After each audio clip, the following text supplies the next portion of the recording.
Hello दोस्तों, आप सभी का स्वागत है सब्वे स्टडी में। तो दोस्तों, आज हम इस वीडियो में आपको बाल विकास के कुछ महत्वपूर्ण प्रश्नों के बारे में बताएंगे।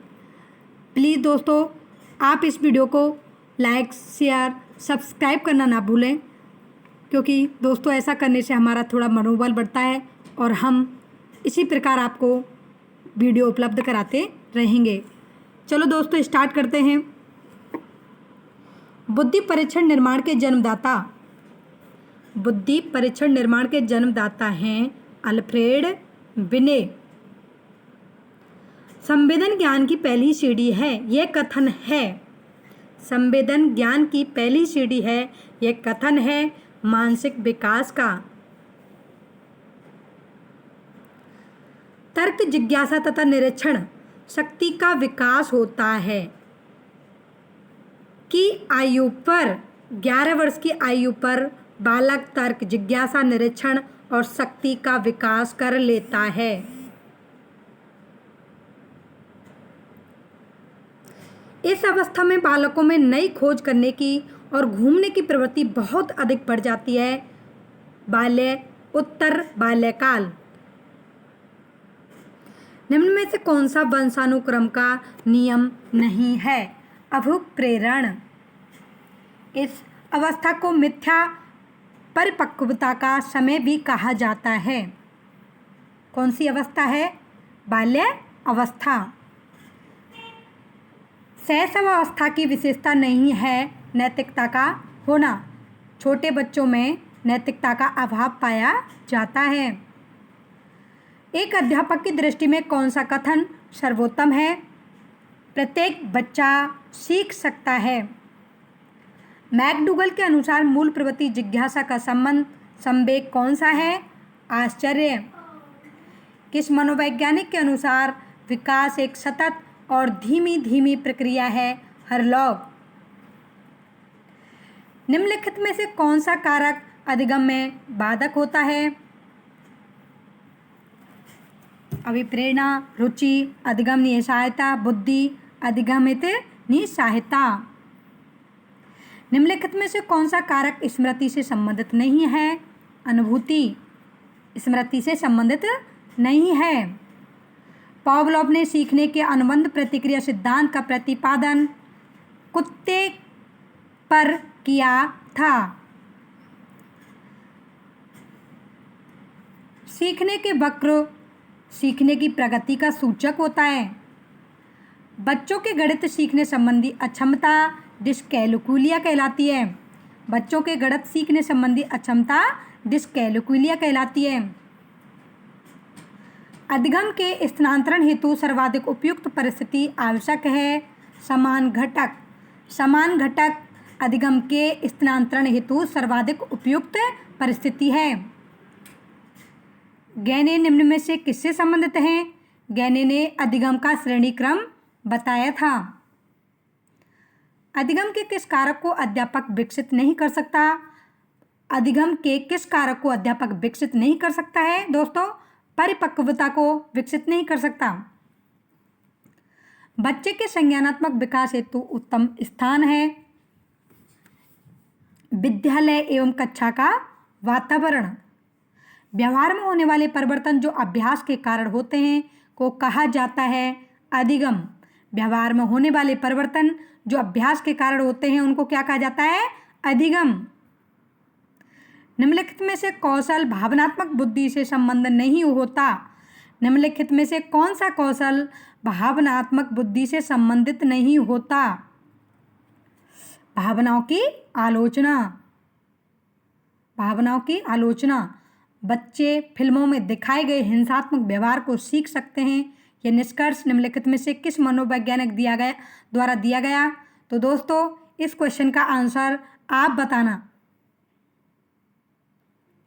शिक्षार्थी फैशन शो को देखकर मॉडल्स का अनुकरण करने की कोशिश करते हैं। इस प्रकार के अनुकरण को सामाजिक अधिगम कहा जाता है। शिक्षार्थी फैशन शो को देखकर मॉडल्स का अनुकरण करने की कोशिश करते हैं। इस प्रकार का अधिगम सामाजिक अधिगम कहलाता है। एक प्रभावी शिक्षक अपने अधिगमकर्ताओं को सामूहिक क्रियाओं में सम्मिलित करते हैं, क्योंकि इससे सीखना सुगम बनाने के अतिरिक्त किसका विकास करता है? समाजीकरण का। अधिगम जिसके बिना संभव नहीं है, अधिगम जिसके बिना संभव नहीं है वह है दोस्तों प्रेरणा। प्रेरणा के बिना अधिगम संभव नहीं होता। कौन सा सिद्धांत अधिगम स्थानांतरण में सहायक नहीं होता? कौन सा सिद्धांत अधिगम स्थानांतरण में सहायक नहीं होता? तथ्यों की विशुद्धता अधिगम स्थानांतरण में सहायक नहीं होता। निम्न में से कौन सा उद्देश्य संज्ञानात्मक क्षेत्र का नहीं है? अनुवाद करना संज्ञानात्मक क्षेत्र का उद्देश्य नहीं है। विलुप्त होना परिणाम है पुनर्वलन का अभाव। पुनर्वलन का अभाव विलुप्त होना का परिणाम है। रॉबर्ट गेने ने अधिगम की कितनी परिस्थितियां बताई थी? रॉबर्ट गेने ने अधिगम की 8 परिस्थितियां बताई थी। निम्न में से कौन सा सही नहीं है? कंकाल आयु। दोस्तों कंकाल आयु सही नहीं है। भूख एक चालक है और भोजन एक उद्दीपक है। भूख चालक है और भोजन उद्दीपक है। अभिप्रेरणा प्रदान करने में कौन सा महत्वपूर्ण भूमिका निभाता है? अभिप्रेरणा प्रदान करने में कौन सा महत्वपूर्ण भूमिका निभाता है? तो वह होता है शिक्षक। शिक्षक बच्चों को अभिप्रेरणा प्रदान करने की सबसे महत्वपूर्ण भूमिका निभा सकता है।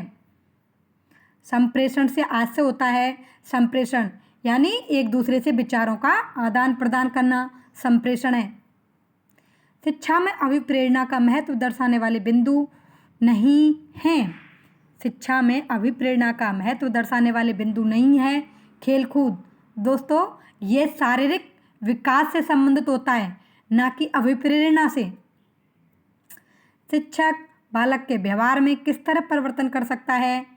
पुरस्कार द्वारा, प्रशंसा द्वारा, भर्त्सना द्वारा, इन सभी के द्वारा कर सकता है दोस्तों। अभिप्रेरणा का निम्न में से कौन सा सिद्धांत नहीं है? अभिप्रेरणा का सिद्धांत मूल प्रवृत्त्यात्मक सिद्धांत, मनोविश्लेषणात्मक सिद्धांत, प्रौढ़ न्यूनता का सिद्धांत, ये सारे अभिप्रेरणा के सिद्धांत हैं। उद्दीपन अनुक्रिया का सिद्धांत अभिप्रेरणा का सिद्धांत नहीं है दोस्तों, क्योंकि ये अधिगम का सिद्धांत है। किसे ज्ञान की प्रथम सीढ़ी माना जाता है?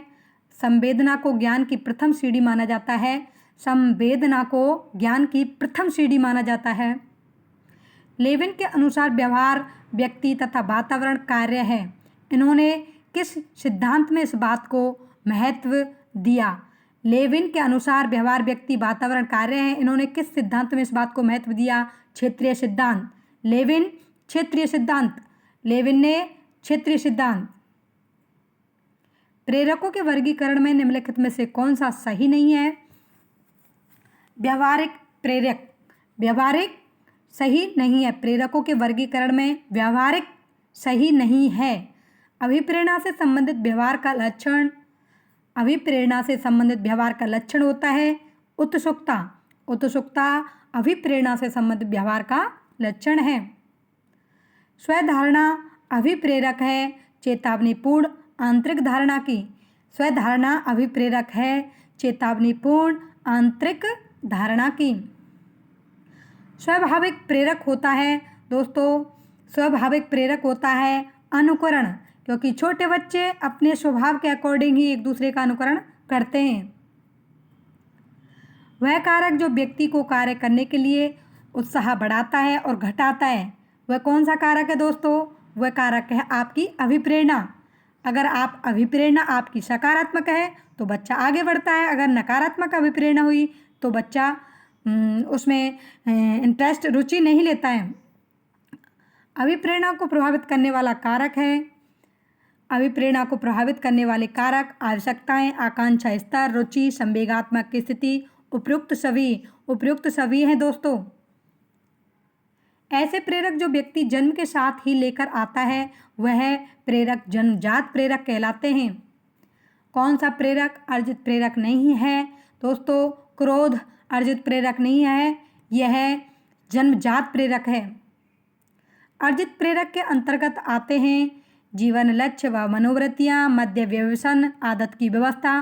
दोस्तों ये सभी आते हैं, उपरोक्त सभी आते हैं। अभिप्रेरणा अधिगम का सर्वोत्कृष्ट राजमार्ग है। अभिप्रेरणा के बारे में यह कथन किसका है? अभिप्रेरणा अधिगम का सर्वोत्कृष्ट राजमार्ग है। यह अभिप्रेरणा के बारे में यह कथन किस मनोवैज्ञानिक का है? यह बर्नार्ड डे का है। निम्न में से अभिप्रेरणा का लक्ष्य नहीं है, निम्न में से अभिप्रेरणा का लक्ष्य नहीं है चिंता। दोस्तों अभिप्रेरणा का लक्ष्य नहीं है। प्यास एक तरह की चक्रीय आवश्यकता है। प्यास एक तरह की चक्रीय आवश्यकता है। धन्यवाद दोस्तों। अगर आपको मेरा वीडियो अच्छा लगा हो तो प्लीज़ दोस्तों ज़रूर ज़रूर ज़रूर इसको सब्सक्राइब करना, लाइक करना ना भूलें। धन्यवाद दोस्तों। प्लीज़ ज़रूर ज़रूर इसको सब्सक्राइब और लाइक करें। Thank you.